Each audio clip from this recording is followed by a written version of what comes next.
We begin at 10 with the latest on Hurricane Irma. The U.S. National Weather Service says the Category 5 hurricane is pummeling the Turks and Caicos Islands right now. Good evening, everyone. Irma has produced winds of 175 miles per hour, destroying everything in its path as it makes its way towards the Florida coast.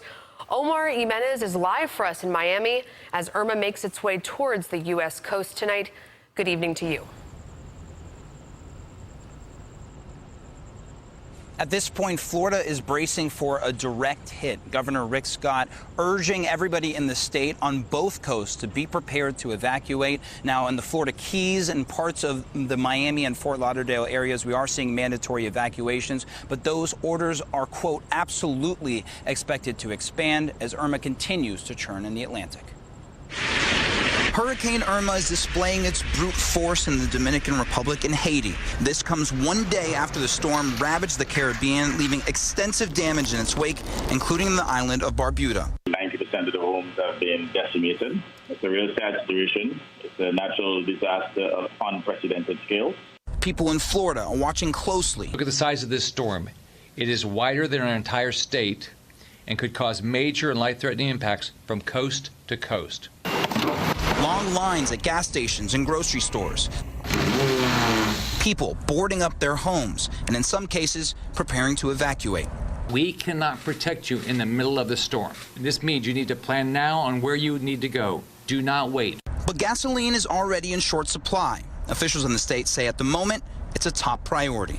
Irma may force one of the largest evacuations ever in the United States. That's why officials want everyone in the state to be ready as soon as possible. Florida will have major hurricane impacts with deadly storm surge and life-threatening winds. That's why everybody in Florida's got to watch where this is going.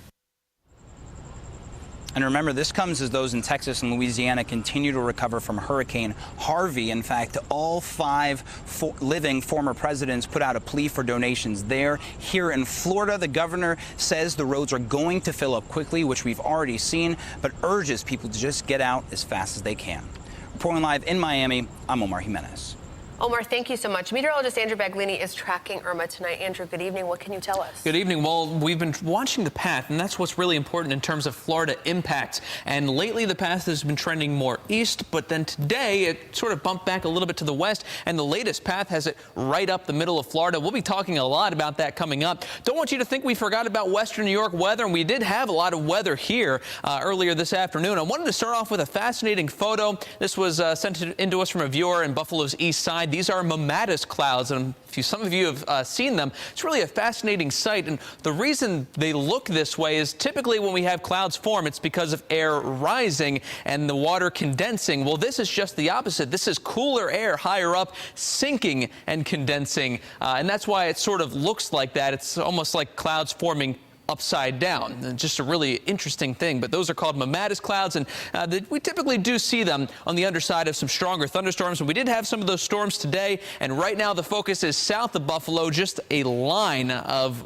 heavy rain moving in off of Lake Erie. Some lake enhancement is what's bringing some of those heavier downpours through Chautauqua into Cattaraugus County, and they've been pretty persistent. Could see some ponding on the roads, maybe some minor local flooding as well, not out of the question, and we have seen times of hail. Also in this unsettled pattern for the next about 24 hours, we're going to see these scattered showers and thunderstorms continue, so we'll see that overnight into tomorrow morning. The one thing you'll notice, it's not everywhere. Like today, we'll even have some breaks of sunshine tomorrow, but you want to keep the rain gear with you. Showers and thunderstorms certainly going to be likely. Temperatures outside running mid-upper 50s around Buffalo, some mid-upper 40s in the southern tier, and that's where we'll be for tonight. Coming up in your full forewarned forecast, we'll talk about the next couple of days, some sunshine on the way this weekend, and we'll have an update on Hurricane Irma for you. Andrew, thank you. From the highway to the skies, thousands of people are trying to flee Florida before the hurricane hits. Video on the left shows just how packed the interstates are in Florida. Look at that. Also on the right, you can see people scrambling to fly out of the state. Tonight, we spoke with people who just flew from Florida and landed here in Buffalo to get out of the storm's path. News 4's Rachel Monjovi continues our live team coverage tonight. Rachel? Yeah, Annalena, as people rush to get out of Hurricane Irma's path, dozens of people have been flying into the Buffalo airport. Some staying with family, others staying with friends. Passengers tell me people in Florida are in panic mode. It's chaotic. Chaotic is one word to say. It's so chaotic. There's no other words for it but just chaos. Passengers arriving from Fort Lauderdale in Miami describe what it's like in Florida as Hurricane Irma heads that way. So everyone's pretty nervous and on edge right now. People who left Florida today say gas lines were outrageous and stores are selling out of food and water.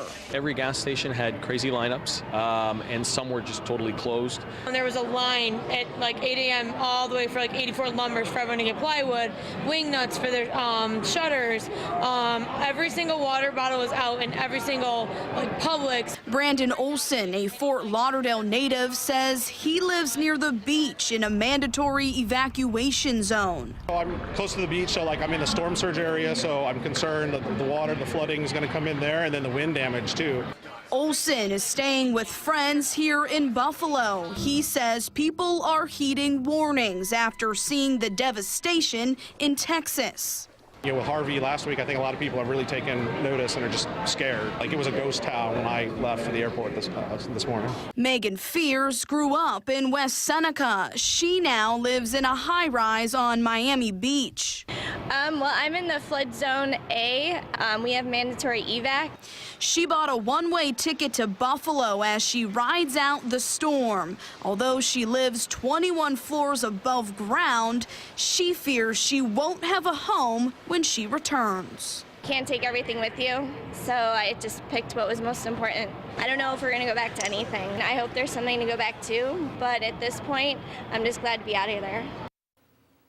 Now, some of the passengers I spoke with said the Florida airports are packed. They've never seen anything like it. A few complained about the high prices for the flights, but most are just happy to get out of the state. Reporting live, Rachel Monjovi, News 4 at 10. Rachel, thank you. We will have much more coverage on Hurricane Irma at 10:30. At 10:45, a meteorologist will join me live from an island right outside of Miami to bring us the latest on the ground, what he's concerned about, what's on the way. You can also find the latest updates on our website and social media pages.